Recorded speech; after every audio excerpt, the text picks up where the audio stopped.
মাংসের হাঁড়ি কোথায় পাওয়া যায় কমেন্ট করে জানাবে। আমার রান্নাঘরের রেসিপি প্রথম থেকে শেষ পর্যন্ত দেখবে। হাই গাইস, তোমাদেরকে আমি একটা মজাদার রেসিপি বানিয়ে দেখাবো। মাংসটা বানাবার জন্য আমি একটা মাটির হাঁড়ি নিয়ে নিয়েছি।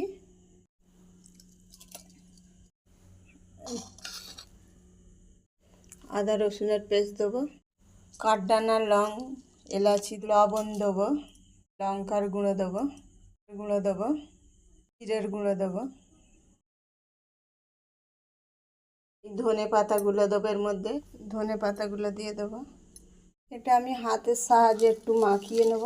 ভালো করে হাতের সাহায্যে মাখিয়ে নেবে। ওপর থেকে ঘি ছড়িয়ে দমে বসাবো।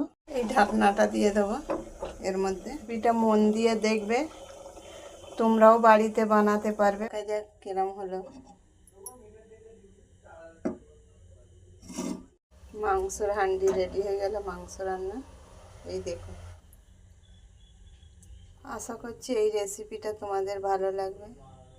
এই রেসিপিটা ভালো লাগবে চ্যানেলটাকে সাবস্ক্রাইব করে পাশে থাকা বেল আইকনটি অন করে রাখবেন। নতুন রেসিপি দেখার জন্য চ্যানেলটাকে তোমরা ফলো করবে। ভালো লাগলে একটা লাইক, শেয়ার, কমেন্ট করবেন।